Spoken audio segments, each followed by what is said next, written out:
Habíamos quedado en esta deducción especial de la tercera categoría, que eran los honorarios a directores, síndicos, miembros del Consejo de Vigilancia y socios administradores. ¿Hasta acá hay alguna pregunta de lo que vimos en la clase pasada? ¿Estamos? Sí. Bueno, esto necesitamos que presten mucha atención porque por ahí se complica en la lectura de la norma. Entonces este cuadro está tratando de resumir la explicación de esa norma, que tiene que ver con la ley y con su correspondiente artículo del decreto reglamentario. Esta deducción, que es especial, que está en el 91 inciso I, si no me equivoco, Sí. se la puede analizar desde dos aristas, digamos, desde dos puntos de vista. Como una deducción de tercera categoría. ¿Quién va a deducir esa deducción? La sociedad, que paga esos honorarios. Y desde el otro aspecto, como una renta de cuarta categoría, desde el punto de vista de quien percibe esos honorarios. ¿Sí? O sea, se va a analizar ahora desde los dos puntos de vista. Ahora, tanto en uno como en otro, el punto de vista que vamos a ver, tienen ciertos aspectos comunes, tomándolo como deducción especial de tercera o como una renta de cuarta. ¿Y cuáles son? Que en realidad estos honorarios se les va a pagar a aquellas personas que cumplan la función por las cuales se les está pagando esos honorarios. Es decir, que estamos hablando, si vamos a pagar honorarios a un director que realmente cumpla la función de director, a un síndico de un síndico, a un miembro del Consejo de Vigilancia como tal y a un socio gerente como tal. Si no se puede deducir honorarios bajo este concepto y que el perceptor de esos honorarios no haya cumplido con esas tareas para las cuales fue asignado. El monto de esos honorarios en realidad son asignados por asamblea de socios, asamblea de accionistas o reunión de socios según corresponda, que son los que van a asignar, digamos, esos honorarios en forma global o en forma específica, en forma individual. Generalmente una asamblea de socios lo que hace es determina cuánto se va a destinar de las utilidades obtenidas como honorarios a las funciones de estos sujetos. Pero si lo hacen en forma global, la ley no puede hacer mucho con eso. Necesita de que esa asignación sea individual. Entonces, la asamblea de socios, si no lo hace en forma individual, sino en forma global, va a requerir de que el órgano volitivo del ente, que en este caso sería el mismo directorio, por ejemplo, o los mismos socios en reunión de socios, asignen individualmente ese monto asignado por la asamblea. Necesitamos saber cuánto va a percibir el director, cuánto va a percibir el síndico, cuánto los miembros del Consejo de Vigilancia. Tiene que haber una asignación individual y ahí se va a determinar el monto de esos honorarios. Y en realidad, esa deducción se la conoce una vez finalizado el ejercicio. Entonces, finalizado el ejercicio, existe un periodo de tiempo posterior para el vencimiento de la declaración jurada de ganancia de esa sociedad. Si esa sociedad, supongamos, cierra ejercicio en diciembre, el vencimiento de la declaración jurada va a ser al quinto mes inmediato al cierre, es decir, en mayo del año siguiente. Esa asamblea o esa reunión de socios que asigna individualmente estos honorarios debe ser realizada indefectiblemente antes del vencimiento de esa declaración jurada. Porque si no es así, no puede deducir en el periodo fiscal que pretendemos estos honorarios, sino que lo hará en el periodo fiscal en el cual se asignen individualmente. Supongamos de que esa asamblea sucede en el mes de junio, hablamos del periodo fiscal 2024, cuya declaración jurada va a vencer en mayo del 2025.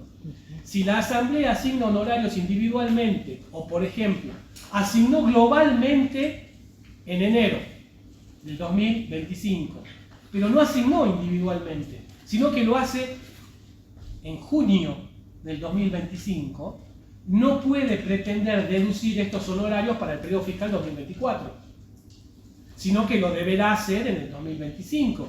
Y acá hay una consideración que deben tener en claro, porque en el año 2025, si la Asamblea que asigna honorarios de ese periodo fiscal 2025 lo hace antes del vencimiento de la declaración jurada de ganancias del 2025, que será en mayo del 2026, pueden deducir los dos años.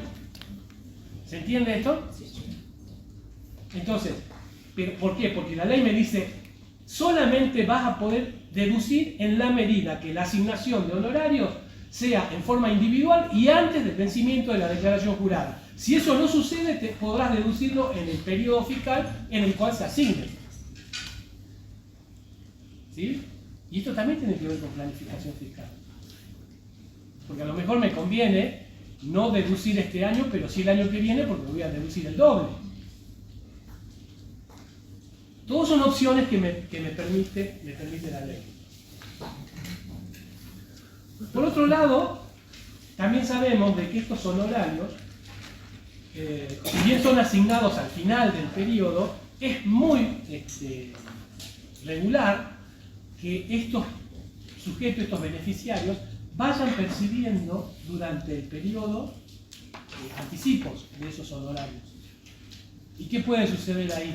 De que los anticipos que hayan recibido durante el ejercicio sean menores, iguales o mayores a lo que se asigna en la asamblea, que es con posterioridad al cierre. Entonces, ¿ahí qué va a pasar? Ahí también tenemos que analizar. ¿Por qué? Porque estamos hablando de una deducción de tercera cuyo criterio de imputación es lo devengado. Y cuando hablamos de una renta de cuarta, el criterio de imputación es percibido.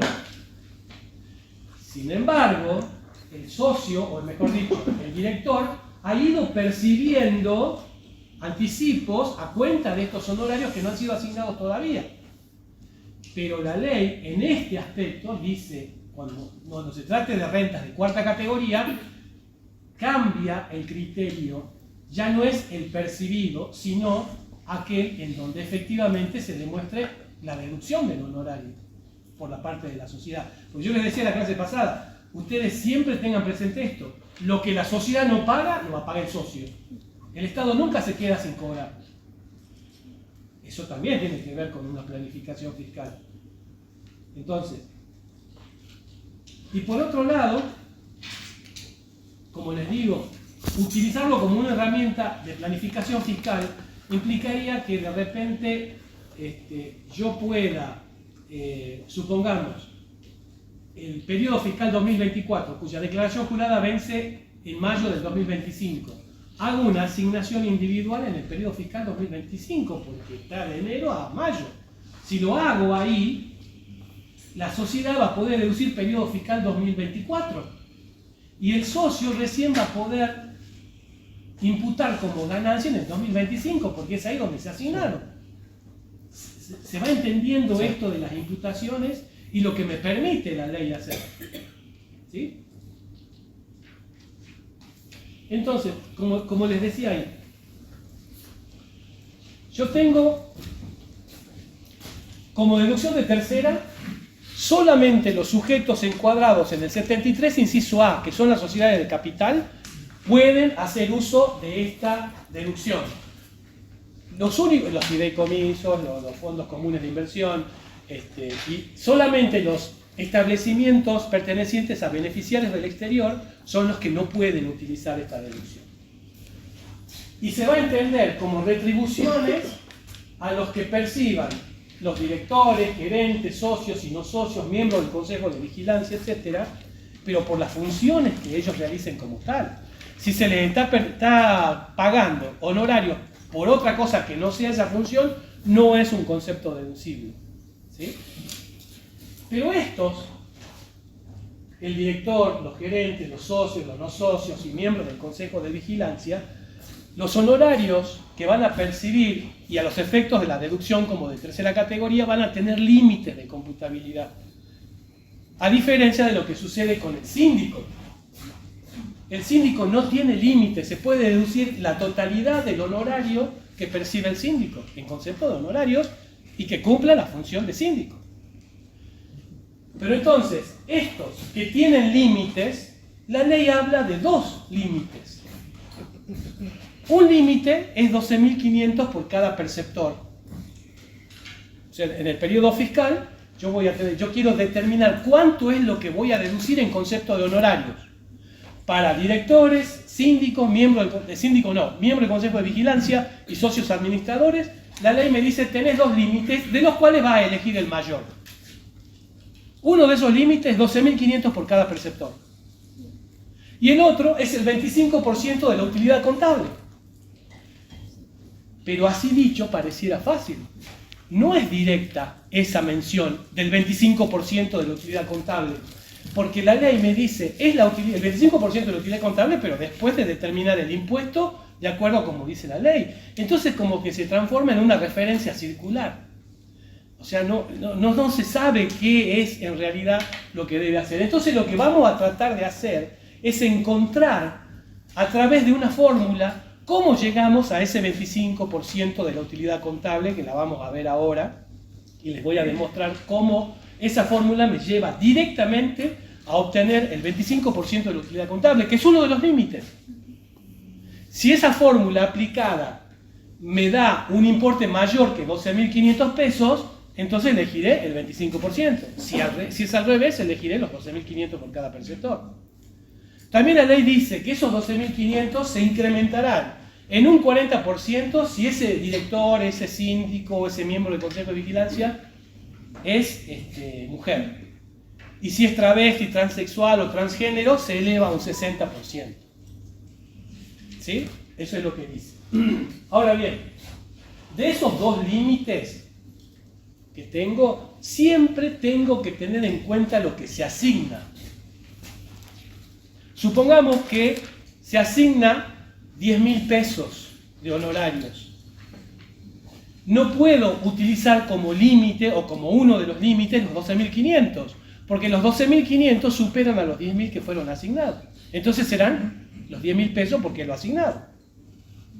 Ahora, pero si lo asignado supera los 12.500, el límite es 12.500. ¿Se entiende? Bien.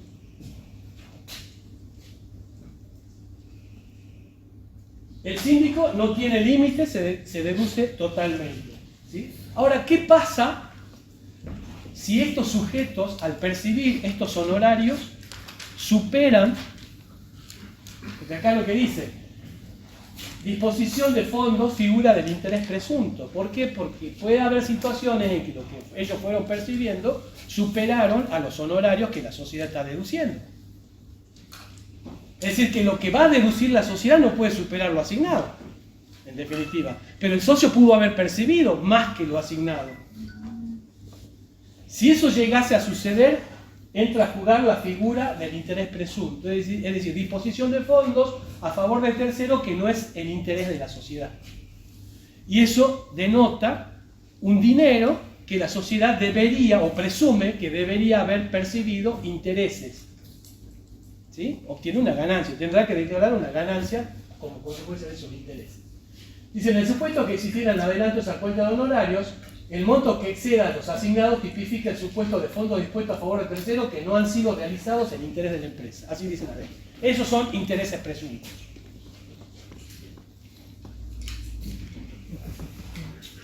Y como ganancia de cuarta categoría, y acá presten atención, o sea, ¿se entiende hasta acá? Sí. Tengo condiciones cuantitativas y temporales para poder deducir este concepto como una deducción especial de la tercera categoría, que solamente lo pueden utilizar aquellos sujetos del artículo 73, inciso A, y que son límites cuantitativos. El 25% de la utilidad contable, esto es igual a una fórmula que ya la vamos a ver, y los 12.500 pesos, siempre teniendo en cuenta lo asignado. Y esa retribución tiene que estar orientada precisamente a que esos perceptores realicen las funciones por las cuales se paga el honorario. Por eso dice acá, las retribuciones deben estar fundadas en el cargo.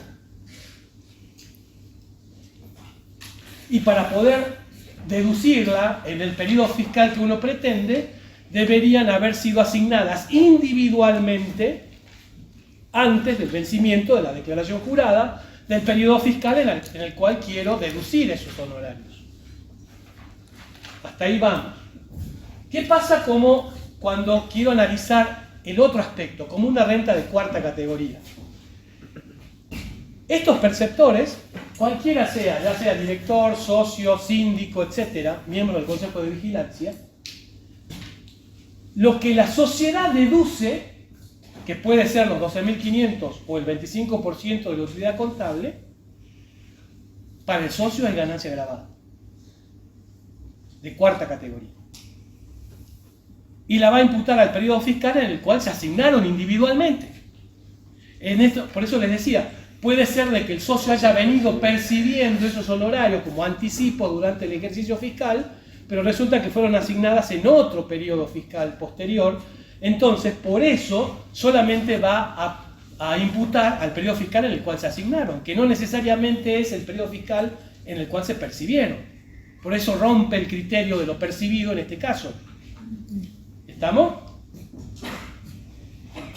Ahora, puede suceder de que el socio haya percibido más de lo que la sociedad pudo deducir. ¿Qué pasa ahí?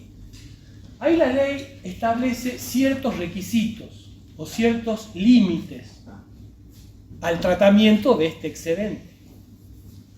En primer lugar, dice, esos excedentes pueden ser no computables en cabeza del perceptor, del director, del síndico, del socio gerente, etc. Pueden ser no computables, pero ¿qué requisitos debo cumplir? En primer lugar, para que no sean computables. En primer lugar, la sociedad tuvo que haber tenido impuesto determinado. ¿Qué quiere decir eso? Que haya tenido ganancia neta gravada. Y que de esa ganancia neta gravada se haya determinado un impuesto. ¿Cómo lo determiné? Aplicando la tablita del 73. ¿Sí?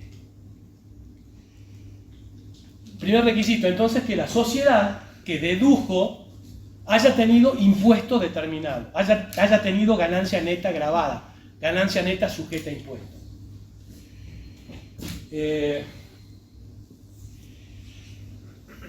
Si ese excedente, digamos, lo sumamos, supongamos están dos directores, y han deducido ellos, la sociedad pudo deducir por ellos una suma determinada. Pero resulta que los excedentes de cada uno, al sumarlos, determino el impuesto de esos excedentes de acuerdo a la tasa aplicable a la sociedad. ¿Qué puede suceder? De que el impuesto determinado de la sumatoria de esos excedentes sea menor, igual o mayor al impuesto determinado por la sociedad. ¿Me siguen ahí? El socio pudo haber cobrado un importe mayor a lo que la sociedad pudo deducir. ¿Qué pasa con ese excedente? Ese excedente puede ser no computable en cabeza del socio o computable en cabeza del socio. Para saber si es no computable, primero tengo que determinar si la sociedad tuvo impuesto determinado. Es decir, ganancia sujeta a impuesto. Primer requisito. Y el segundo requisito es, ¿qué pasa con la sumatoria de esos excedentes de todos los perceptores? Si le aplico el impuesto de la sociedad a la sumatoria de esos honorarios y ese impuesto me da menor que lo pagado por la sociedad, en cuanto a impuesto a las ganancias me refiero, es menor, en ese caso el impuesto de los excedentes ya lo pagó la sociedad. Por lo tanto, en ese caso, esos excedentes van a ser no computables en cabeza del socio. Porque el impuesto de eso ya lo pagó la sociedad. ¿Por qué? Porque el impuesto determinado por la sumatoria de esos excedentes no supera el impuesto pagado por la sociedad. Pero ¿qué pasa si es mayor? ¿Qué pasa si el impuesto calculado sobre el excedente de esos honorarios, el impuesto calculado sobre el excedente de esos honorarios, es mayor que el impuesto pagado por la sociedad? Ahí hay una parte que va a ser no computable y una parte que sí va a ser computable. ¿Cuál va a ser la parte no computable? Y la ley dice, va a ser no computable hasta el límite de la ganancia neta sujeta a impuestos de la sociedad.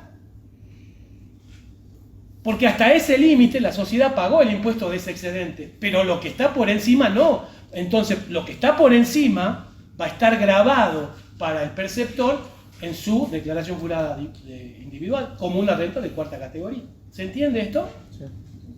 Pero propiamente se aplica una proporción sobre el excedente para cada una de las condiciones. Bueno, eso ya lo vamos a ver en un ejercicio práctico, ¿sí? Pero el concepto es este.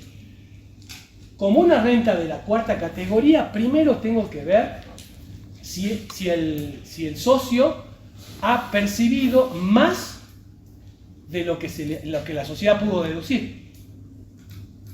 Si percibió más de lo que la sociedad pudo deducir, ese excedente puede ser o puede llegar a ser no computable. ¿En qué caso sería no computable? Primero, que la sociedad haya tenido impuesto a pagar. O impuesto determinado, no impuesto a pagar. Porque el impuesto determinado después vienen, se le restan las retenciones, pago a cuenta, etcétera, etcétera, y puede tener un saldo a favor. O sea, que haya tenido impuesto determinado sería lo correcto. Porque tener impuesto determinado implica que hay una ganancia neta sujeta a impuestos. Entonces, el primer requisito es ese. Y el segundo requisito es que la sumatoria de todos los excedentes, de todos los socios, directores, etcétera, a esa sumatoria le aplico la tasa del impuesto que corresponda, y si ese impuesto es menor o igual al impuesto pagado por la sociedad, en ese caso ese excedente es no computable en cabeza del socio. Ahora, pero si ese excedente, el impuesto calculado sobre la sumatoria de todos los excedentes es mayor que el impuesto pagado por la sociedad, en ese caso va a haber una parte que es no computable y otra parte que sí va a ser computable. La parte no computable está dada por el límite de la ganancia neta sujeta a impuesto de la sociedad. Lo que exceda a esa ganancia neta sujeta a impuesto por parte de la sociedad será computable, es decir, grabada en cabeza del socio. Eso es lo que conceptualmente dice la ley. Ya lo vamos a ver en un ejercicio. Por eso dice acá, ganancia grabada, los importes deducidos por la sociedad. En cabeza del socio está grabado. Ahí no tengo que hacer ningún análisis. Los excedentes al monto deducido por la sociedad, cuando aplicándoles la tasa del impuesto, superen el impuesto determinado por la sociedad. ¿Por qué? Porque lo supera, entonces va a ser grabado. Y en el otro caso, ganancia no computable hasta el límite de la ganancia neta de la sociedad. Cuando el balance impositivo de la sociedad arroja impuesto determinado, por los excedentes al monto deducido por la sociedad, cuando aplicándole la tasa del impuesto, no superen el impuesto determinado por la sociedad. Los excedentes a las ganancias netas de la sociedad serán ganancia grabada en cabeza del perceptor. Esto está en esos artículos, en el 91, inciso I, y está en el decreto reglamentario, que no tengo en mente ahora el número del decreto reglamentario. Ayer hablábamos del 2.17, por arriba del 2.17 debe estar esto, 2.40 y pico capaz, no recuerdo. Pasemos una placa más, por favor, si me ayudan. La tecla cualquiera. Bien, ahora nos vamos a centrar en cómo determinamos esa fórmula que me va a permitir calcular el 25% de la utilidad contable. Y acá se complica porque cuando teníamos una sola tasa del impuesto para las sociedades, antes de la reforma, no había ningún problema. Aplicaba una fórmula, pero era una fórmula única para todos los casos. Pero a partir de la reforma, me cambia este esquema de una sola tasa en función de rangos, de tramos de una escala del artículo 73. Fíjense, en el 73 ustedes tienen una tabla que tiene 3 tramos. Entonces, para cada tramo tendrá que haber una fórmula, porque son tasas distintas. ¿Está? Entonces, lo que dice acá, ¿cuáles son las fórmulas de cálculo para determinar el impuesto a las ganancias a fin de cuantificar el 25% sobre el resultado contable después de impuesto del periodo fiscal. Esto, resultado contable después del impuesto, la ley dice después del impuesto calculado de acuerdo a la normativa aplicable, de acuerdo a la ley de impuesto a las ganancias. Entonces ahí se me complica el tema.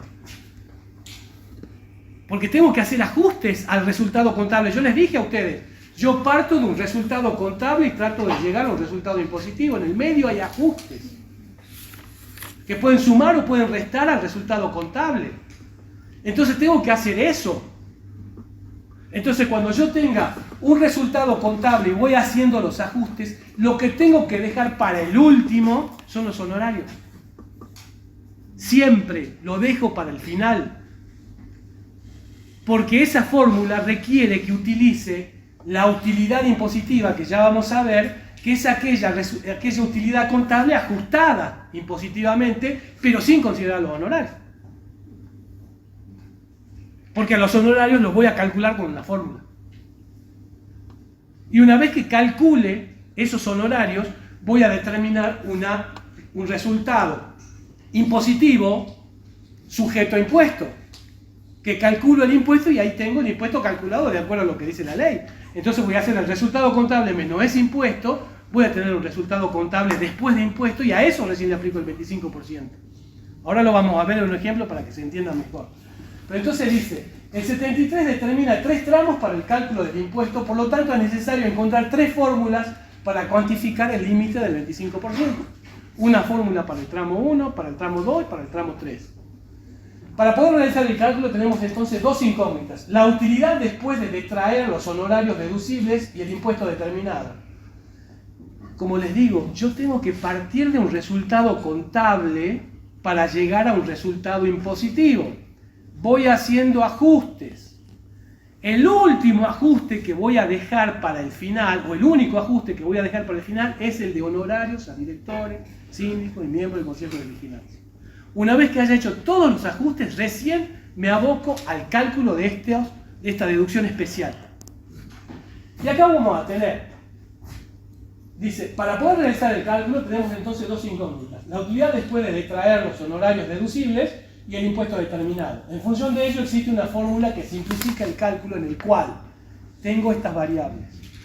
Tengo la UC, es la utilidad contable, antes de la deducción de honorarios, ¿sí?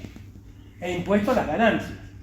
UI, que significa utilidad impositiva antes de la deducción de honorarios. Los honorarios deducibles, porque me dice el 25% de la utilidad contable, pero la utilidad contable menos el impuesto a las ganancias. Ahí tengo la utilidad contable final, el 25% de eso. Y la utilidad impositiva, que es la utilidad impositiva menos los honorarios, cuando los calcule, voy a poder determinar esa utilidad impositiva, y el impuesto a las ganancias, que no es otra cosa que la utilidad impositiva por la tasa del impuesto aplicable. Esto es, en general, lo que vamos a hacer. Pasemos una filmina más. Bien, acá tengo, fíjense, los honorarios deducibles va a ser el 25% de la utilidad contable menos el 25% del impuesto a las ganancias, porque así quiero determinar el resultado contable. Resultado contable menos el impuesto a las ganancias. A ver, ¿cómo? No sé si me entienden ahí. Yo tengo un resultado contable, ¿sí? Pero este resultado contable puede verse ajustado a través de ajustes impositivos. Y eso me va a dar a mí un resultado impositivo.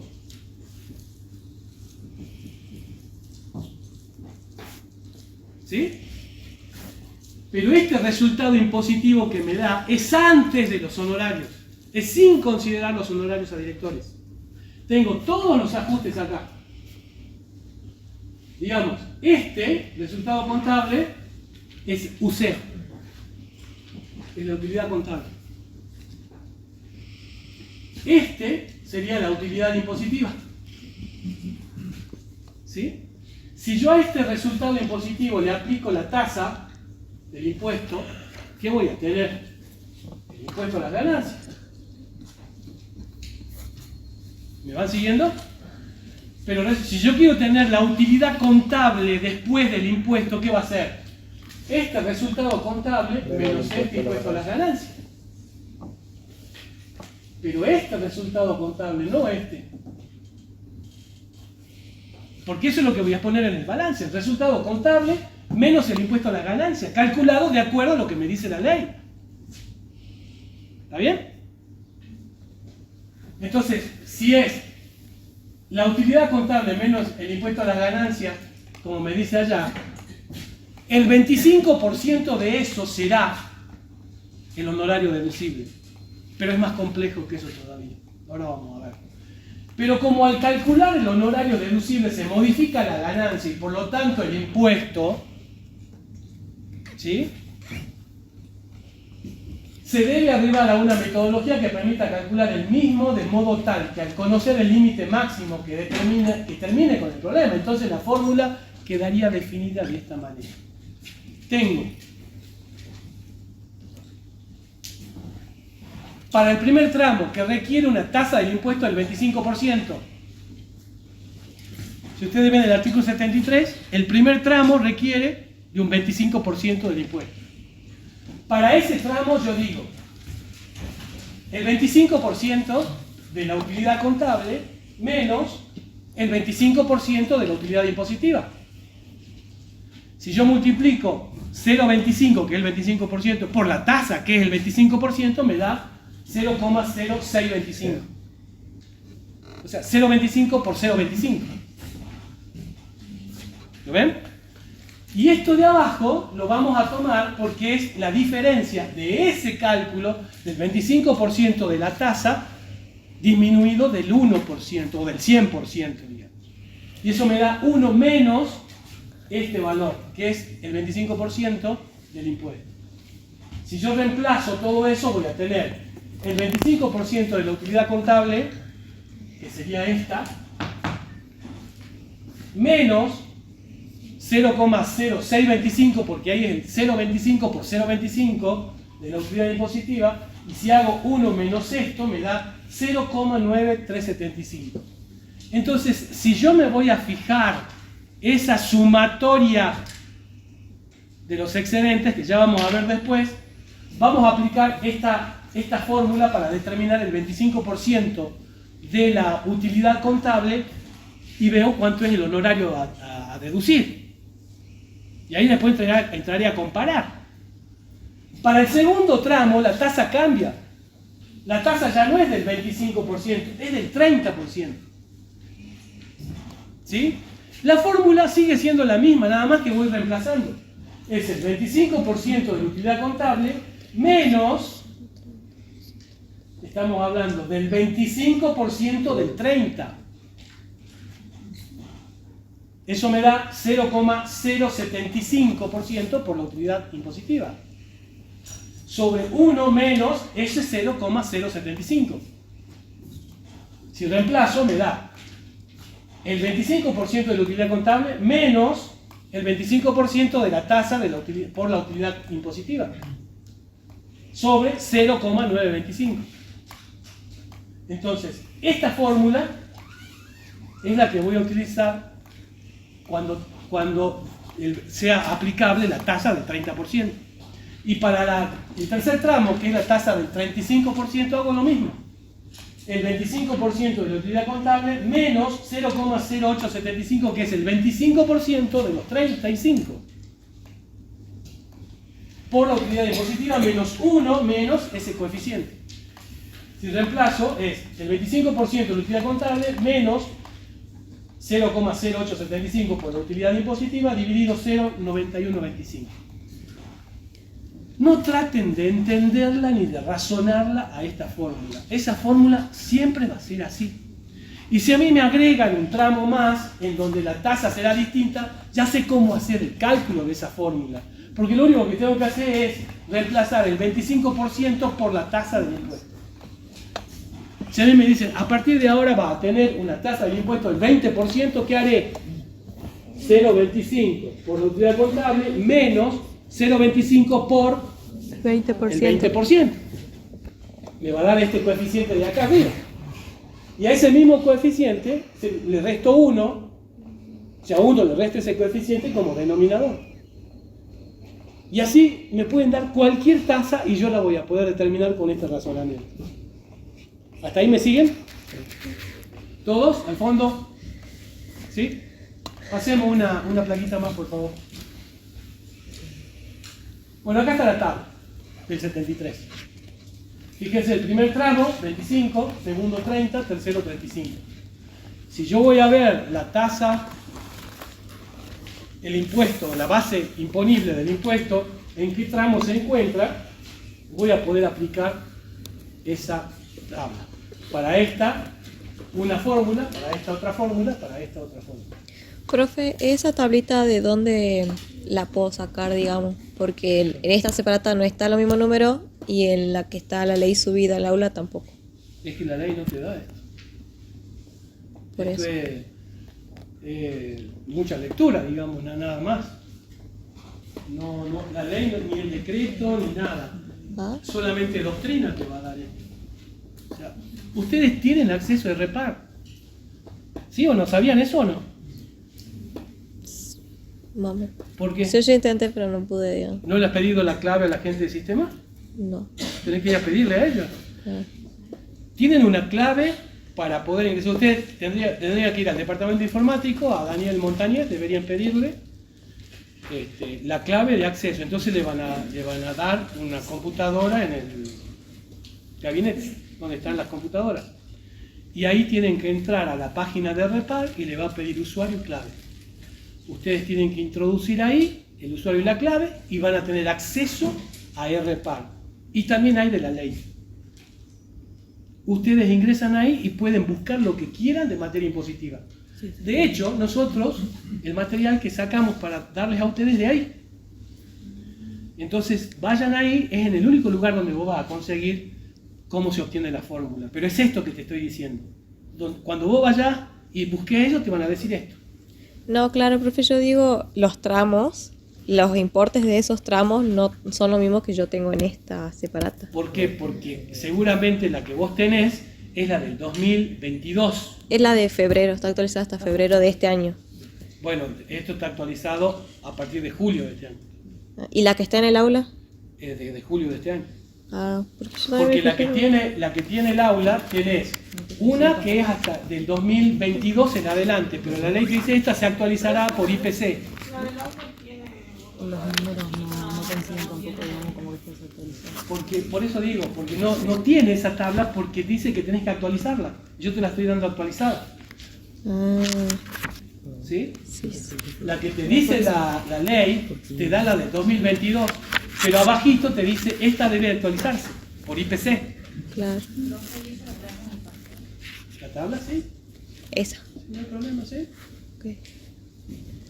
De hecho, si ustedes entran a REPAR, si quieren yo les proporciono esa información en el aula para que la tengan, digamos esto. No hay ningún problema con eso. Porque esto además va a cambiar ahora en septiembre. Claro. Ya no va a ser lo mismo.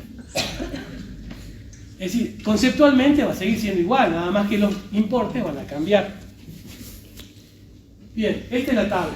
Esta es la tabla que tiene la ley en el aula, actualizada por IPC al año 2024, digamos. Porque acuérdense que la ley, por más que haya sido publicada en julio del 2024, es retroactiva desde enero del 2024 para acá.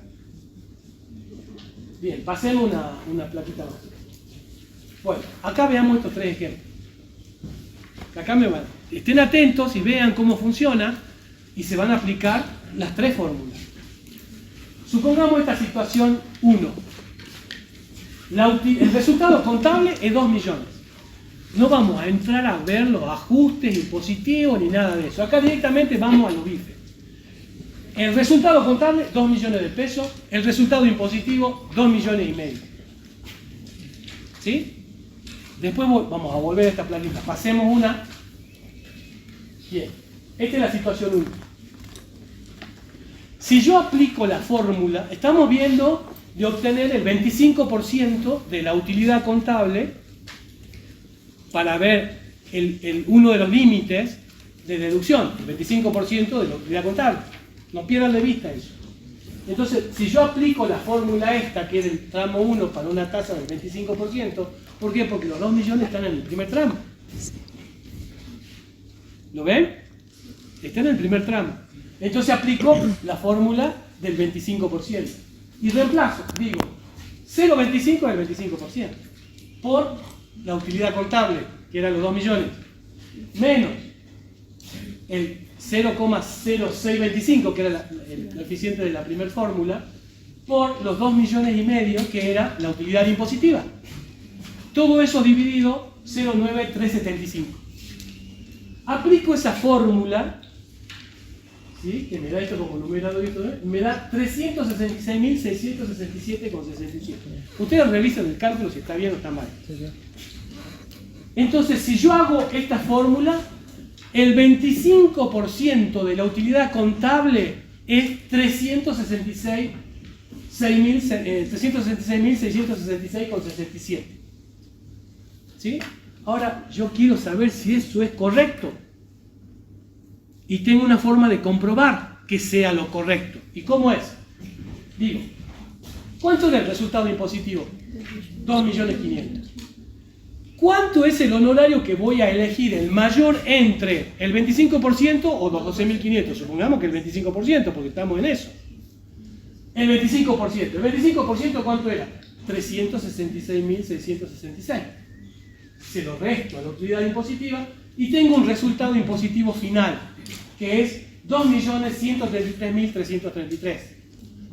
Le aplico la tasa del impuesto, que era el 25%. Me da 533.333. Ese sería el impuesto para este tramo que tiene una utilidad contable de 2 millones y una utilidad impositiva de 2 millones y medio. Entonces, ¿qué digo? ¿El resultado contable cuánto era? 2 millones. Le resto el impuesto determinado, que era el que calculé acá, los 533.333, y voy a tener un resultado final 1.466.000. ¿Me van siguiendo hasta ahí? Si le aplico el 25% a esto, me da 366.666, que es directamente lo que me da la fórmula. ¿Se ve? Sí, Sí. claro, ahí está haciendo la interpretación literal de lo que le dice la norma. Digamos. Exactamente. Exactamente. Volvamos una plaquita para atrás. Vamos a la situación 2. El resultado contable es 36 millones. Hago esto para que podamos cambiar de fórmula. Y la utilidad impositiva, 36 millones y medio. Pasemos de vuelta. Vamos a la situación 2. Aplico la fórmula del 25%, que era esta. Pero acá cambia. Ya no es 0.0625, ahora es 0.075. Y el denominador ya no es 0.9375, sino 0.925. ¿Sí?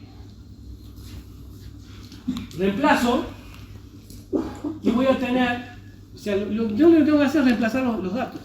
Y tengo que el 25% de la utilidad contable, de acuerdo a esta fórmula, es 6.770.270.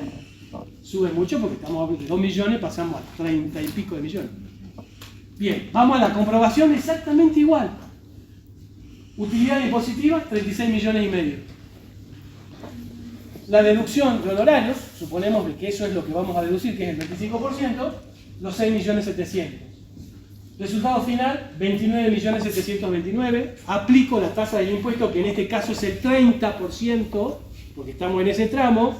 El impuesto es 8.918.000. Voy al resultado contable, 25% de la utilidad contable, después del impuesto. Entonces dice, 36 millones resultado contable, menos el impuesto determinado, habiendo utilizado como deducción especial el 25% de honorarios, es 8.918.000. Eso me da un resultado de 27.081. Le aplico la tasa del impuesto, que para este caso es el 25% de esa utilidad, me da 6.770.000. Lo mismo que la fórmula. Y estoy en otro tramo. ¿Sí? Volvamos para atrás Y vamos a la situación fiscal 3. 400 millones la utilidad contable y 400 millones 500 mil la utilidad impositiva. Acá hay una aclaración. Los resultados contables surgen del estado de resultado ajustado por inflación. Siempre. Van a ver en algunos casos que no siempre se utiliza el resultado ajustado por inflación dependiendo de la situación en la que nos encontremos. Por ejemplo, cuando hablamos de bienes personales, ya vamos a ver, no es el ajuste por inflación.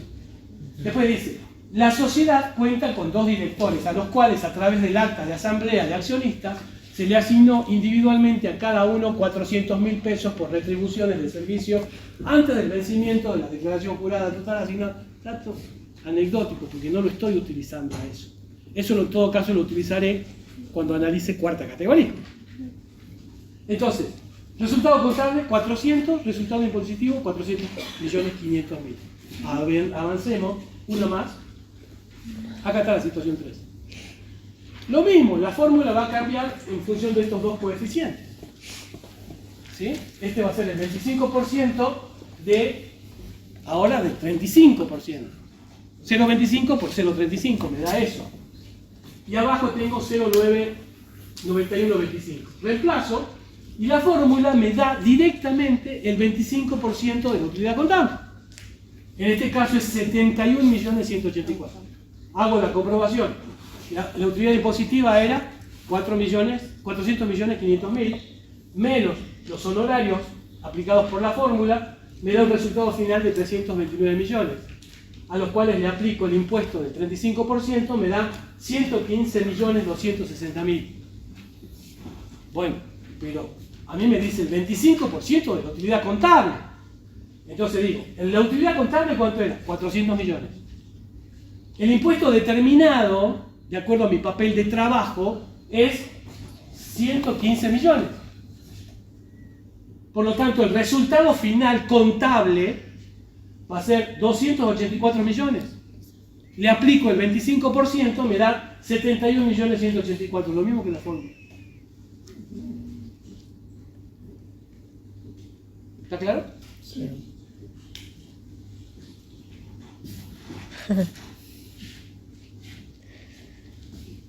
No sé, le veo las caras y me parece que no está nada claro. No, sí, profe. Tenía un sueño, ¿no? Esa es la diferencia de la clase presencial a una clase virtual. Cuando dábamos clases virtuales, yo no los veía a ustedes. Porque mirándolos, uno más o menos se da cuenta si van entendiendo o no, si están aburridos, si uno está dando bien la clase.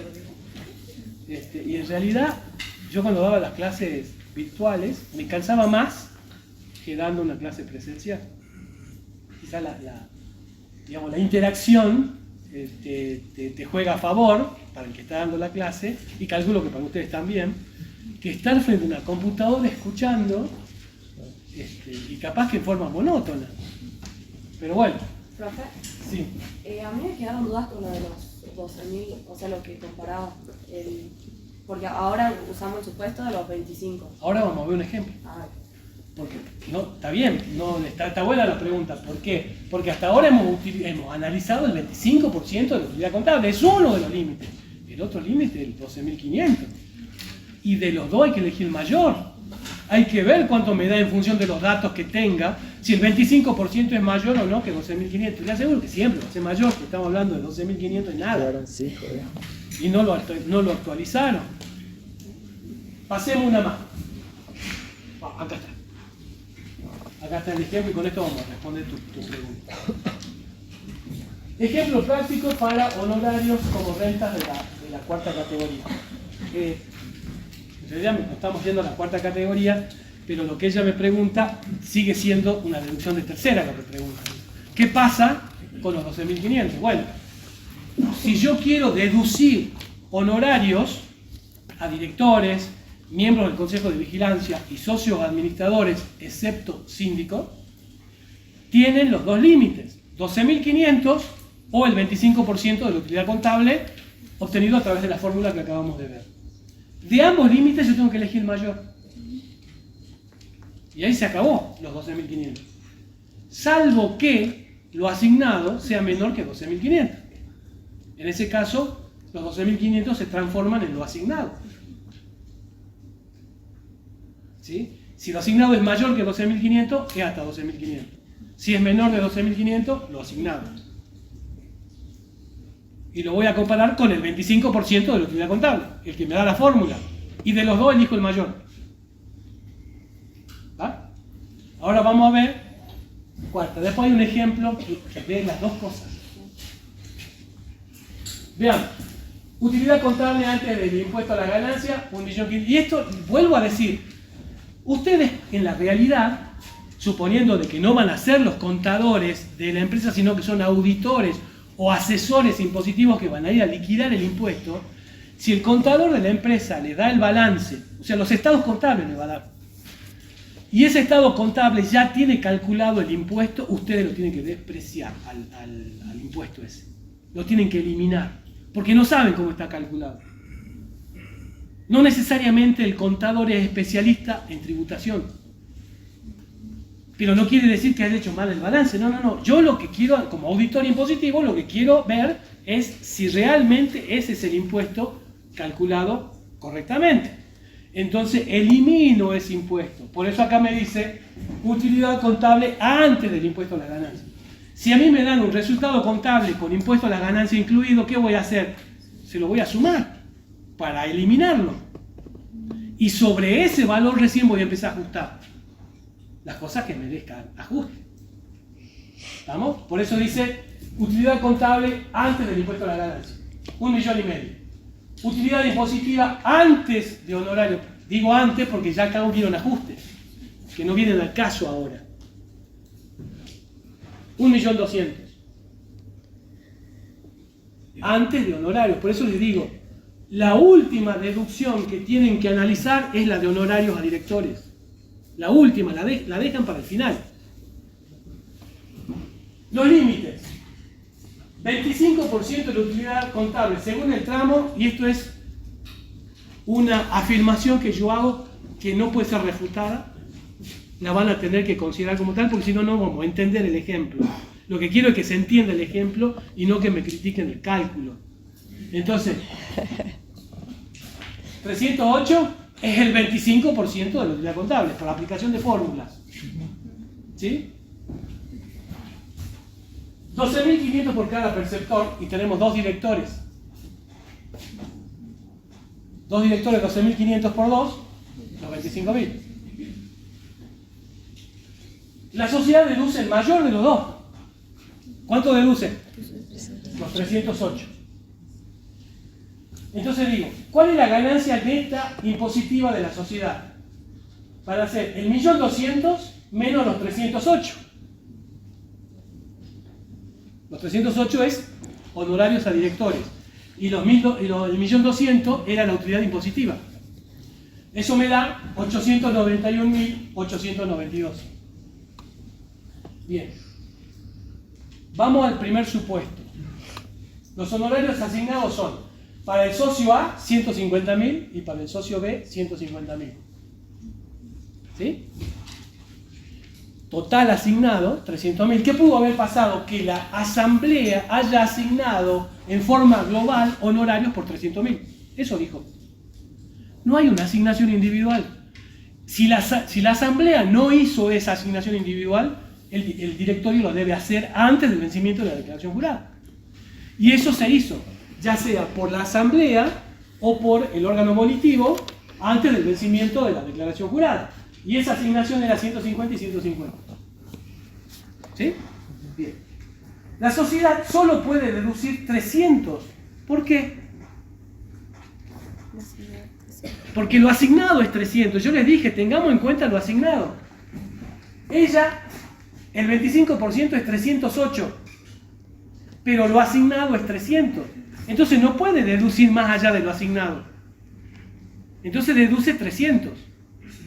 ¿Está bien? Ya que lo asignado es menor al límite mayor anterior que eran los 308. Al ser lo asignado totalmente deducido por la sociedad, lo asignado a cada socio es ganancia gravada de cuarta categoría para cada uno de ellos. ¿Cuánto va a ser? 150 cada uno. ¿Sí? Ese es el planteo 1. Vamos a la próxima, que es el planteo 2. Supuesto 2. Si los honorarios asignados son para el socio A 750.000 pesos y para el socio B 750.000 pesos, tengo una asignación global de 1,5 millones de pesos. ¿Sí? La sociedad deduce el mayor límite, es decir, los 308. Y deduce eso porque los 308 son menores que lo asignado, fíjense, a diferencia del caso anterior. Entonces, deduce los 308 porque es el mayor entre el 25% de la utilidad contable, ese valor, o los 25.000, que eran los 12.500 por cada preceptor. Deduce los 308, correspondiendo a cada socio 154.000, es decir, lo que deduce la sociedad, y como perciben igual, la mitad de lo que deduce la sociedad le corresponde a uno y le corresponde al otro. Entonces, por eso digo, los 308.108 dividido 2 es lo que le corresponde como deducción a cada uno de ellos de lo que dedujo la sociedad.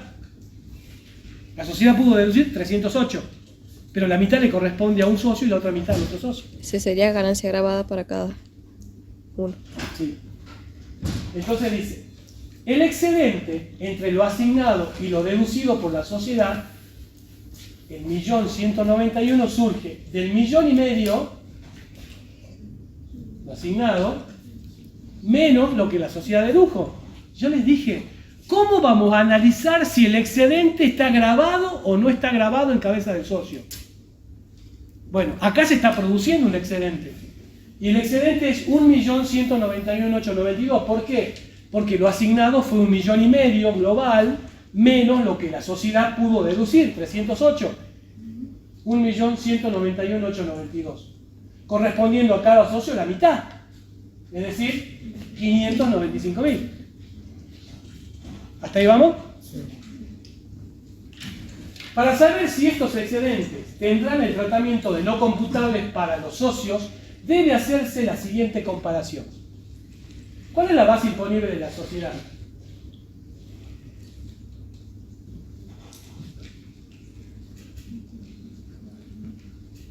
¿Cómo llegó ese número?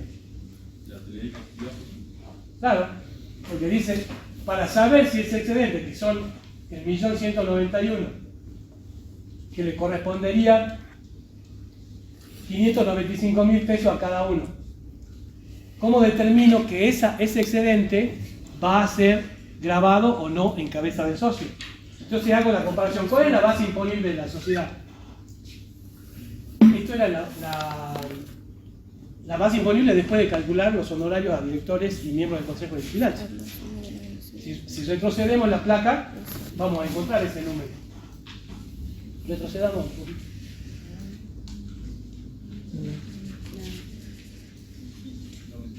¿Sí? Ahora avancemos. Ahí está. Esa es la base imponible de la sociedad. Esa es la ganancia neta sujeta a impuestos de la sociedad. Si lo divido en 2, le corresponde 445.945 a cada uno. Ese va a ser el límite para que sea no computable. Para cada socio. Claro. Si yo sumo los excedentes, que ya está acá ese número, el 1.191.000, y le aplico la tasa, porque dice, como la base imponible de la sociedad es menor a la sumatoria de los excedentes, cada socio debe declarar el excedente como no computable hasta el límite de la ganancia neta sujeta a impuestos de la sociedad. Entonces los socios declararán en sus declaraciones juradas como renta de cuarta de esta manera. Entonces, repito, la sumatoria de los excedentes es mayor que la base imponible del impuesto. ¿Qué quiere decir eso? De que la sociedad no pagó el impuesto del excedente. Si el excedente hubiese sido menor que la base imponible del impuesto de la sociedad, no habría problema, todo sería no computable. no estaría alcanzado o no estaría grabado. Pero acá sucede lo contrario. Acá sí supera. Entonces dice, ganancia grabada para el socio. En primer lugar va a declarar como ganancia grabada lo que la sociedad dedujo por él, que eran los 154 por lo que la sociedad dedujo por cada socio. Si sumo los 154 por 2 me daba los 308. ¿Lo ven? Sí. Entonces, lo que dedujo la sociedad es ganancia grabada en cabeza del socio, que para el socio A será 154 y para el otro socio B también será 154. Y ahí tengo los 308. Por otro lado tengo otra ganancia grabada, que la voy a obtener, fíjense, los 595 eran el excedente dividido 2, o sea, el excedente lo que le corresponde a cada uno. Y lo que le correspondería a cada uno eran los 595.946, que es el dato que estaba acá, menos ¿qué? La mitad. La base imponible por cada uno. La base imponible era 891 dividido 2, los 445. Entonces, a esa le resto los 445 y me da 150. Eso también va a ser renta grabada, los 150.000. Y por otro lado, ¿qué va a ser no computable? Y el límite de la ganancia neta sujeta a impuestos de la sociedad, pero por él. ¿Cuánto era la ganancia neta sujeta a impuestos? Los 891. 891 dividido 2, que era 445,946.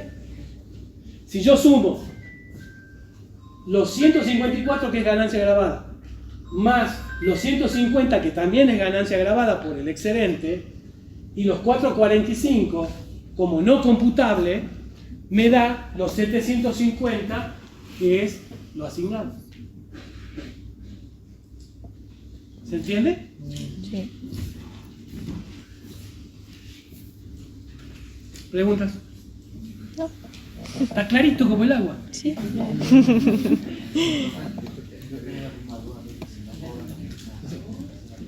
Claro, claro. Ojito. Profe, ¿y esos 12.500 que se deducen, que son actualizados por inflación o son No, son fijos. Son fijos. Pasemos una más, a ver, no me acuerdo qué quería hacer. Bueno. ¿Está claro hasta ahí? Esto es todo, no hay más. Y esto es pregunta de examen. Así que traten de tenerlo claro. ¿Sí? En realidad todo es pregunta de examen.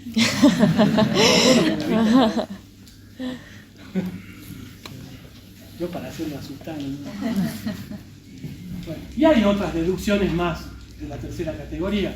Ya hemos visto el tema de las amortizaciones de bienes inmuebles, las amortizaciones de bienes muebles. Acuérdense, para inmueble teníamos que calcularlo en forma trimestral, sobre todo cuando hablamos en el periodo de incorporación al patrimonio, porque entonces la amortización se calcula desde el inicio del trimestre de incorporación,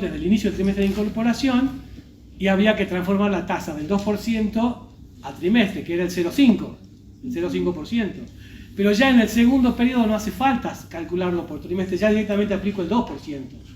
Pero también puedo llegar al final, es decir, cuando llegue a la desafectación de ese inmueble, ya no lo voy a amortizar hasta el trimestre de baja, sino hasta el trimestre anterior. ¿Sí? Hasta ahí amortizo. Cuando hablamos de inmueble y cuando hablamos de mejoras, dijimos que las mejoras se amortizaban a partir de la habilitación de la mejora y también al 2% anual. Y si es en el periodo de incorporación, tendré que amortizar por trimestres también, porque es inmueble. Y esto es muy importante, a diferencia de lo que es un bien mueble. ¿Por qué? Porque el bien mueble se amortiza año de alta completo. Cuando hablamos de inmueble no es año de alta completo, es en función del trimestre. Y a diferencia, en la baja, los bienes muebles no se amortizan el año de baja. Ya no existe ese año completo. O sea, se amortiza año de alta, pero no el de baja. Y el de los inmuebles es distinto, desde el inicio del trimestre de incorporación hasta el trimestre inmediato a la baja. ¿Sí? Estas se ajustan por inflación, por IPC. Les dije también de que la única metodología de amortización es el de la línea recta admitida por la FIP, pero puede admitir otros porcentajes siempre que sean razonables y estén fundamentados por el contribuyente. Pasemos una más. Bueno, de bienes muebles tangibles, estamos hablando de bienes de uso durable de más de un año de vida útil, se amortiza el año de alta, línea recta, se ajusta por IPC, exactamente lo mismo. Pasemos esto ya, ustedes véanlo. Esto. Todo esto que estamos viendo forman parte de aquellos ajustes que debo hacer al resultado contable para llegar al resultado impositivo. Siempre dejo al final los honorarios a directores. Eso al final. Que también va a ser un ajuste. Porque eso puede incidir en que el resultado contable no sea igual al resultado impositivo. ¿Está? ¿Qué pasa con las evaluaciones de existencia? El planteo dice, ganancias provenientes de la generación de bienes de cambio. Sí, efectivamente. Si yo tengo bienes de cambio, la intención es venderlos. En algún momento los voy a vender. Pero resulta que lo que impositivamente se va a permitir deducir es el costo de venta. O sea, el ingreso menos, o sea, el ingreso bruto menos el costo de venta, voy a tener la utilidad bruta. Pero ese costo de venta se obtiene por diferencia de inventario. La existencia inicial más compra menos existencia final. Que la existencia final puede ser evaluada contablemente por un criterio que no es admitido impositivamente. Eso lo charlamos la clase pasada. Podía haber evaluado mis existencias finales por costo de reposición, por BNR, podría haber sido último entrado, primero salido, primero entrado, primero salido. O sea, cualquier criterio de evaluación contable que está perfecto, está muy bien, no merece ninguna crítica, pero que impositivamente no puede utilizar esos criterios. Si han utilizado esos criterios, lo tengo que eliminar, lo tengo que ajustar. Es decir, que tendré que tener el contacto con el contador de la empresa. Che, decime, ¿cómo ha evaluado la existencia? Y te va a decir, no, mira, acá tengo papel de trabajo, así lo evalué. Ay, yo cuando me fija, pero no utilizaste el criterio que dice la ley. ¿Y cuál es el criterio que dice la ley? La ley me dice que debo evaluar mis existencias a precio de últimas compras. ¿Y qué debo entender por últimas compras? Y la ley me dice, por últimas compras debes entender aquel precio que compraste por última vez en el ejercicio en la medida que se encuentre en los últimos 2 periodos o 2 meses anteriores al cierre. Si vos compraste en eso, la última que compraste en esos 2 meses, ese es el precio que tenés que valorizar tu existencia final. Ah, bueno, pero yo no compré en esos últimos 2 meses. ¿Y cuándo compraste? Y bueno, no sé, las compré a mediados de año, a mediados del ejercicio económico. Bueno, esa será entonces el valor que tendrás que utilizar para evaluar tu existencia al cierre. Ah, no, pero ¿sabes qué? No compré nada este año. Y ahí lo que voy a hacer es evaluar de acuerdo al precio que evalué mi existencia final el año pasado. Entonces, me fijo primero precio de compra, de última compra en los últimos 2 meses. Si no tengo compra en los últimos 2 meses, la última que compré en el año. Si no compré en el año, ¿cómo evalué el año pasado? Al cierre del año pasado. Y esa va a ser la evaluación de mi existencia final este año. Eso cuando hablamos de mercaderías y materias primas. Entonces, ¿qué va a pasar? Mi existencia final puede ser distinta a la existencia final valuada contablemente y por lo que el costo de la mercadería vendida va a ser diferente y voy a tener que ajustar. Ustedes fíjense que el costo de venta va a estar incidido por un importe negativo que es la existencia final y va a depender de ese importe. O sea, si la existencia final contablemente es mayor que la impositiva, voy a tener menos costo de venta. ¿No es cierto? Y si es mayor, voy a tener mayor costo de venta. Entonces lo que trata de hacer el fisco es llevarlo casi todo a valores finales, a valores de últimas compras. Que no será el criterio más correcto en realidad, pero bueno, eso es lo que dice la ley. Y eso es lo que tengo que hacer. ¿Y qué pasa con una empresa que fabrique sus productos? Y voy a tener productos elaborados y productos en proceso de elaboración. ¿Qué pasa con los productos elaborados? Y acá va a ser medio difícil decir precio de última compra. Estamos complicados ahí. ¿Y qué voy a tomar en consideración entonces cuando se trate de un producto elaborado? Está ahí. O sea, partió de la materia prima, se hizo todo un proceso y llegó el producto terminado que está ahí. ¿Cómo me dice la ley que tengo que evaluar eso? Y me dice, bueno, ¿cuál es el precio de venta de ese producto? Tanto. Muy bien. A ese precio de venta lo que va a hacer, le va a quitar el porcentaje de utilidad que le aplicaste para tener el precio de venta. Menos todos los gastos necesarios para poder venderlo. Y ese será tu evaluación de esa existencia. El precio de venta menos el porcentaje de utilidad y menos los gastos.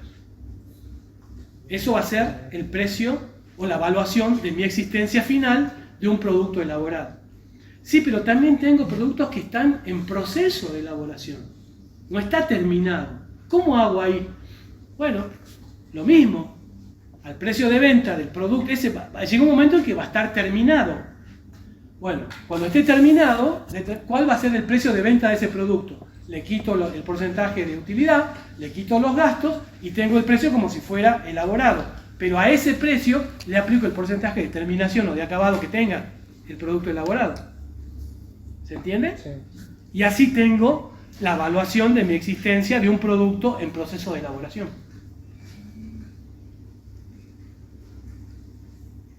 ¿Y qué pasa con los bienes de cambio fuera de moda, deteriorados o en mal estado, mal elaborados? ¿Eh? Bueno, ¿y qué es eso? El precio de venta menos todos los gastos necesarios para realizar la venta. ¿Pero cómo? Porque una cosa es que yo tengo un producto que está bien, que es el producto elaborado que tengo, o la mercadería de reventa, y otra cosa es un producto que se me pasó de moda, o está roto. Podemos ver el valor de mercado que tiene ese... El valor probable, está bien, es lo que dice el valor probable de realización. ¿Y cuál es el valor probable? No sé, mirá, esto así nuevo sale 100 pesos, pero este tiene, mirá, se ha rayado acá. ¿Lo puedo vender? Y sí, lo puede vender. ¿Y a cuánto lo puede vender? Y no sé. Si esto nuevo sale 100 pesos, capaz que a esto lo pueda vender al 50%. Y ese será el valor. ¿Sí? Pasemos una más. Desuso. Acá es otra de las opciones que me da la ley. No tengo idea de la hora que es. 9:20. Tenemos tiempo. Acá, ¿qué son? Se tratan de bienes amortizables que quedaron fuera de uso, excepto los inmuebles, ¿no? O sea, tengo un bien de uso, una máquina, una computadora, un rodado, que quedó fuera de uso, no lo uso más, pero lo tengo ahí. ¿Cómo la ley me permite, me da opciones para esto? Y me dice, bueno, este bien, si bien ya tiene vida útil, porque ya no está en uso, pero tiene vida útil todavía. La ley me da la opción de seguir amortizándolo por el resto de la vida útil que tenga o dejar de amortizarlo. Entonces me dice, seguir amortizándolo hasta la total extinción del valor origen o hasta el momento de su enajenación. O B, no practicar amortización alguna desde el ejercicio de su retiro y en el ejercicio en que se produzca la venta se imputará la diferencia entre el precio de venta menos el valor residual. El resultado por la venta. Es decir, esa es la opción que me está dando. O sigo amortizando o no amortizo más, pero cuando lo venda tengo que declarar esto. Eso es desuso para la ley. Me da la opción. Y forma parte también de una planificación fiscal. ¿Por qué digo esto de la planificación fiscal? Porque yo no puedo planificar fiscalmente si no conozco impuestos. Entonces, cada cosa, cada opción que me dé la ley, que me abra una puerta, yo puedo planificar. ¿Por qué? Porque voy a permitirle al contribuyente disminuir la carga tributaria dentro de parámetros legales. No voy a estar ni evadiendo, ni eludiendo, ni nada. No voy a correr riesgo de que me metan preso. Por eso hablo de la planificación fiscal. Pasemos una más. Y acá tengo la venta y reemplazo. Que es otra deducción que puedo hacer. ¿Qué será la venta y reemplazo? Yo tengo un bien. Y en un momento determinado digo, che, pero yo ya no quiero usar esto, sea el motivo que sea, y lo quiero cambiar por otro nuevo. O por otro, no nuevo, sino que tenga otras características que me van a permitir a mí ser más eficiente. Puede ser una computadora, puede ser un rodado, cualquier cosa puede ser. Hasta un inmueble. O sea, estamos hablando de un bien de uso. Y cuando hablamos bien de uso, decimos de que tiene... Cuando decimos bien de uso, es un bien amortizable, es sinónimo. Y si es un bien amortizable, decimos que es un gasto deducible, porque si es amortizable está afectado a la obtención de ganancia grabada, por lo tanto es una deducción admitida. Entonces, cuando nosotros hablemos de bien de uso o bien amortizable, es una deducción admitida, la amortización de eso. Ahora, ¿qué pasa entonces si yo a este bien que tengo en existencia lo quiero reemplazar por otro? Y bueno, el concepto de venta y reemplazo es, lo vendo a este y el resultado de la venta que tenga de este, a ese resultado, se lo voy a aplicar, o se lo voy a restar al valor de compra del nuevo bien. Y la amortización que calcule del nuevo bien será con este nuevo valor ajustado. Supongamos el viejo bien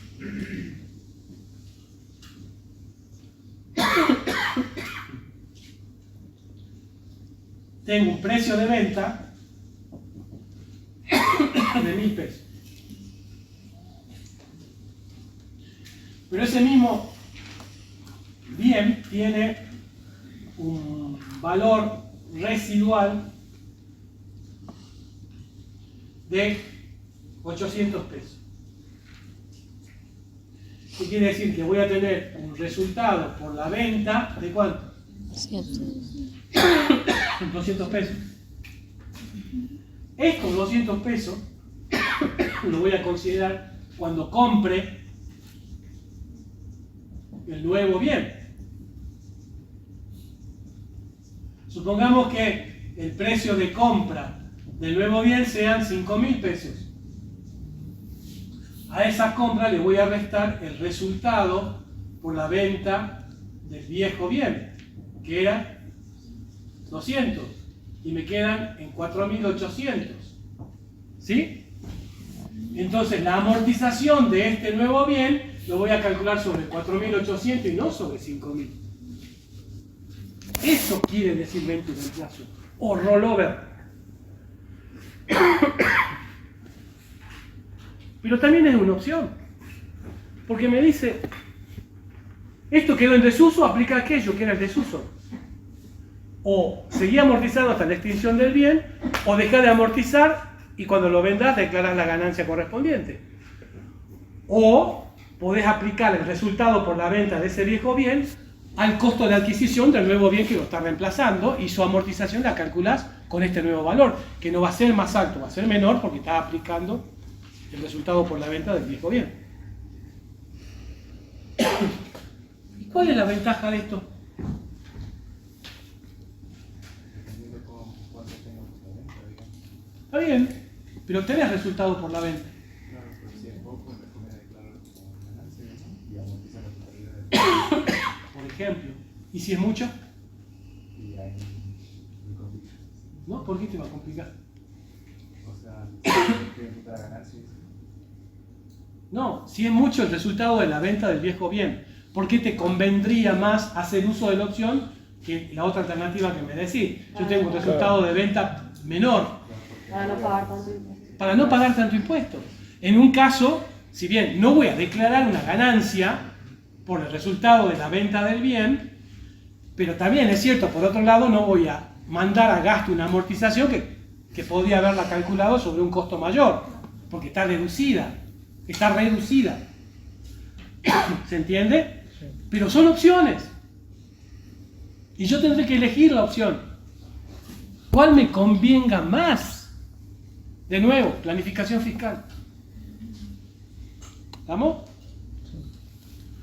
Entonces dice que la venta de un bien de uso amortizable sea reemplazado por otro es la condición.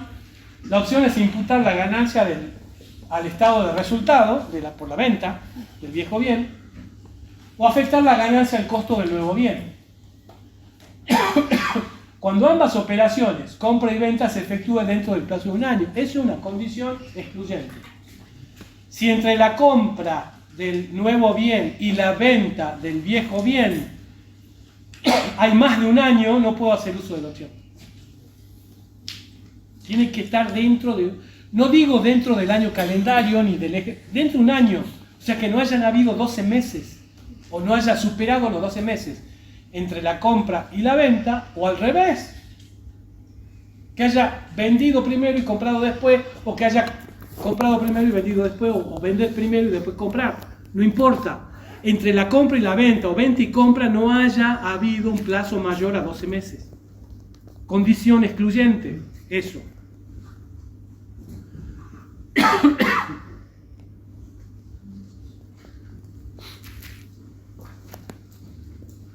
¿Está?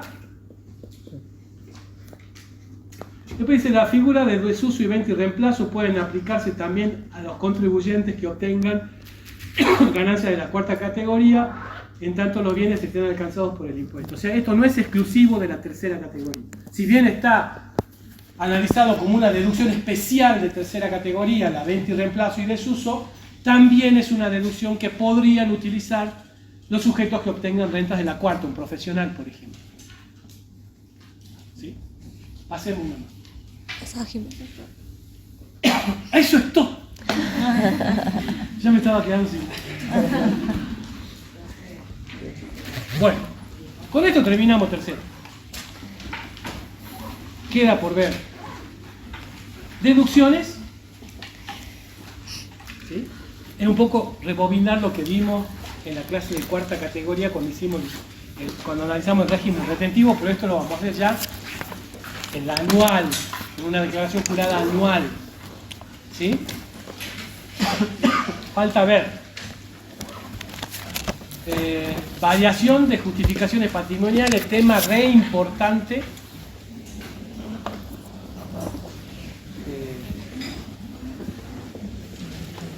No se vayan porque vamos a ocupar la media hora esta porque vamos a charlar un poco.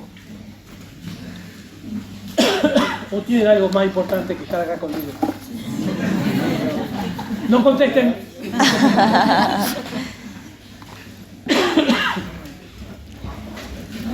Ustedes cuando... ¿Me podés apagar? O sacar, tened cuidado de sacar el que está acá arriba. Primero cerrar todo.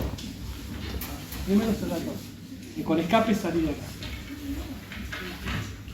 Cerrar todo y una vez que esté todo cerrado, recién entras acá y sacás el primero. Es decir, todos creen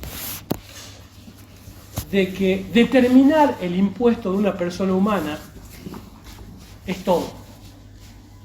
Y en realidad no lo es.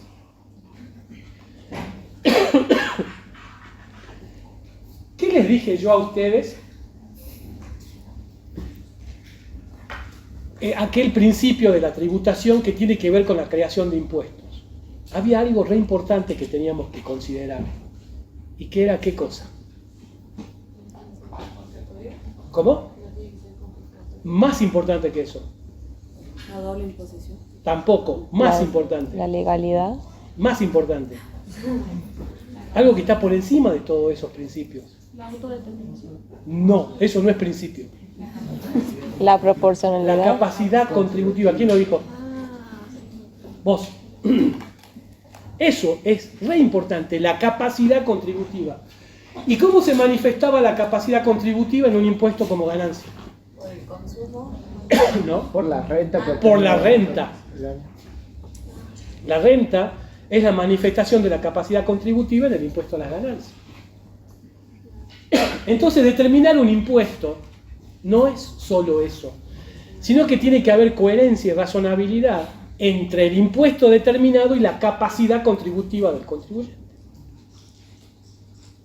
¿Y cómo determino la capacidad contributiva de cualquier contribuyente que presente una declaración jurada de ganancias? Disculpen, aquí está mi hermano esperando. No sé, ya sé por otra vuelta. Si no, después me tengo que volver en cola. No, sí, está bien. Gracias. Adiós. Hasta luego. Entonces, tengo que determinar esa capacidad contributiva. Y la ley me exige de que cuando estemos en presencia de una persona humana o sucesión indivisa, tengo que, además de determinar el impuesto, que es toda la parte determinativa del impuesto, cuando llego al saldo del impuesto, tengo que declarar el patrimonio del contribuyente comparando el inicio y el final. ¿Con qué patrimonio comenzó o con qué patrimonio terminó el año pasado y con qué patrimonio termina este año? La variación de esa situación patrimonial me va a determinar la capacidad contributiva.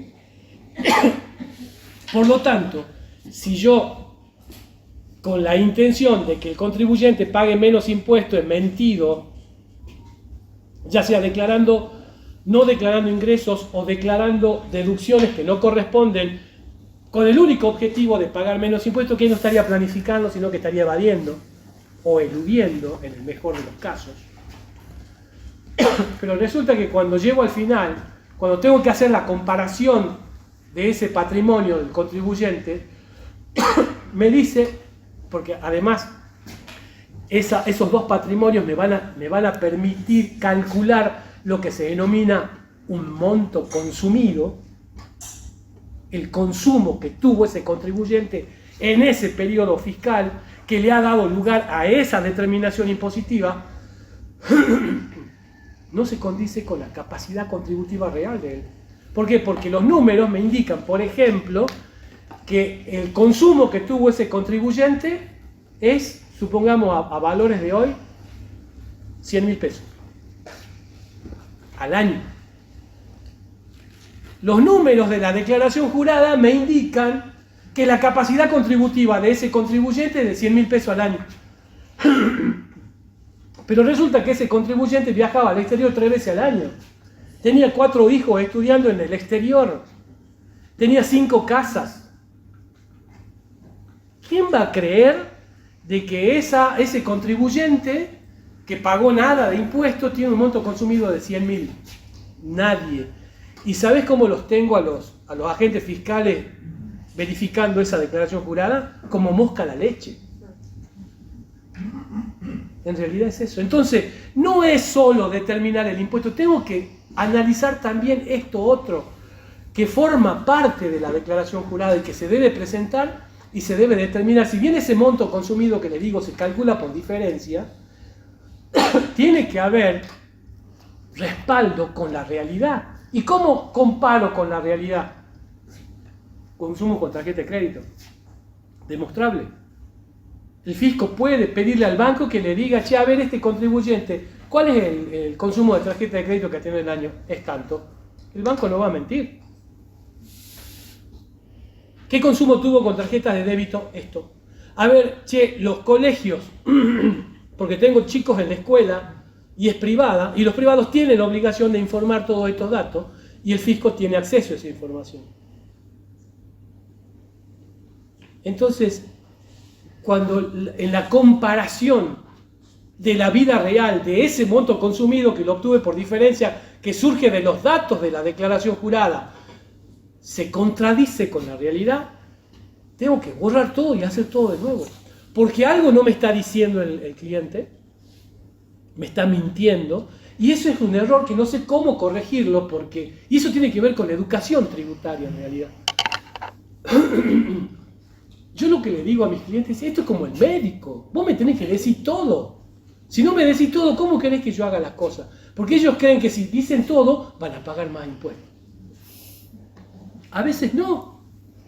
Por eso nosotros tenemos que dejar de ser liquidadores de impuestos y convertirnos en asesores impositivos. Porque liquidar impuestos lo puede hacer cualquiera en realidad. Y presentar una declaración jurada más todavía, porque ahora está todo sistematizado. Está todo en la web de la AFIP. Y fíjense ustedes a tal punto de que cuando yo hago una declaración jurada de IVA, lo hago en la plataforma de AFIP. Cuando liquido sueldos, lo hago en la plataforma de AFIP. Cuando liquido ganancias, lo hago en la plataforma de AFIP. Cuando hago bienes personales, está en la plataforma de AFIP. Cuando hago ingresos brutos, está en la plataforma de rentas. Todo está ahí. Y es fácil cruzar información.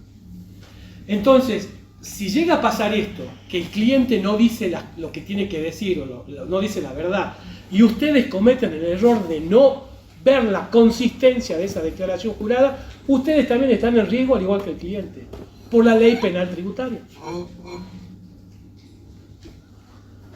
Estarían cometiendo un delito. Y van a compartir la celda, y esto es verdad, no es mentira. Van a compartir la celda con el cliente ahí. Entonces tengan mucho cuidado con eso. Vean la manera siempre de cubrirse las espaldas. Sobre todo cuando hablamos de materia impositiva. Porque el fisco sabe todo. Sabe a la hora que te despertás, a la hora que te vas a dormir, si ves Netflix, qué serie ves. Sabe todo. Entonces tengan mucho cuidado con eso. Bueno, ahora sí lo dejo en libertad.